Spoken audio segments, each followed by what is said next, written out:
চেতনা মানে লুটেরাদের প্রতিষ্ঠা করা, মুক্তিযুদ্ধের চেতনা মানে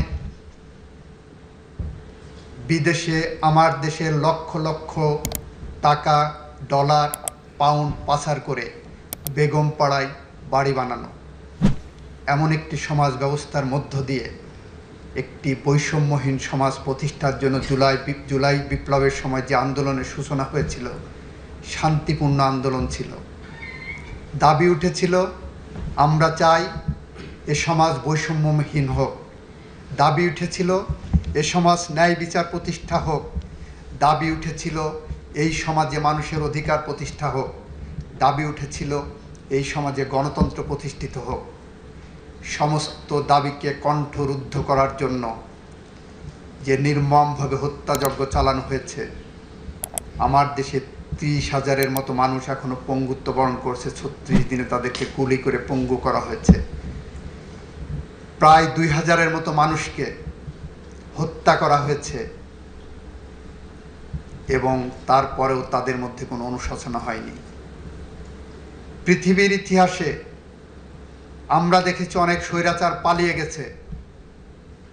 আমরা বাংলাদেশে দেখেছি স্বৈরাচার পালিয়েই শুধু যাননি, তার 300 মেম্বার অফ পার্লামেন্ট পালিয়েছেন, তার ক্যাবিনেট পালিয়েছেন,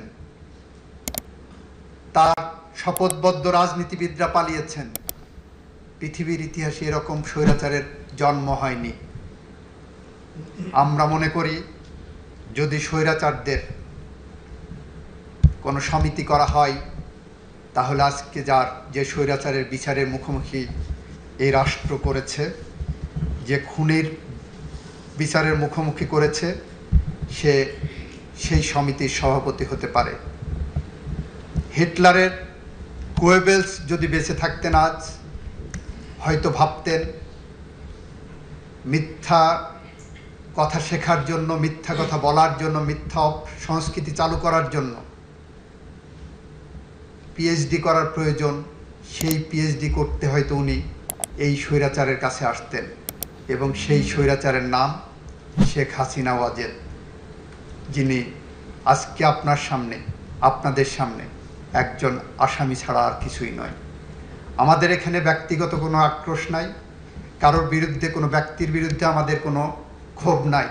আমরা অপরাধের বিচারের জন্য আপনাদের কাছে এসেছি এবং ঘটনাক্রমে সে অপরাধের সাথে যারা সম্পৃক্ত তারা ব্যক্তি, হয়তো আসবে অপরাধের সাথে সম্পৃক্ত কোনো রাজনৈতিক দলও আসতে পারে ভবিষ্যতে, আমরা জানি না।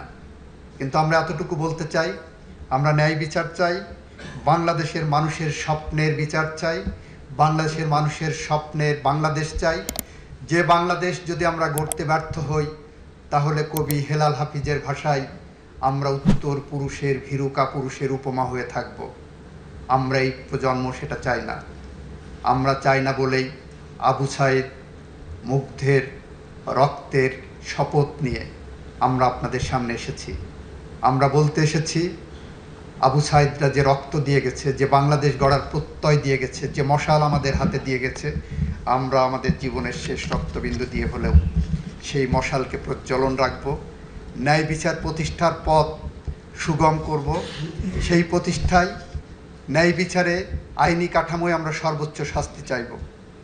সেই শাস্তির প্রক্রিয়ায় আমরা হয়তো অলিভার ক্রমওয়েলের মতো ওরকম নির্মম নিষ্ঠুরভাবে ফাঁসি দেওয়ার পরেও 20 বছর শহরের মাঝখানে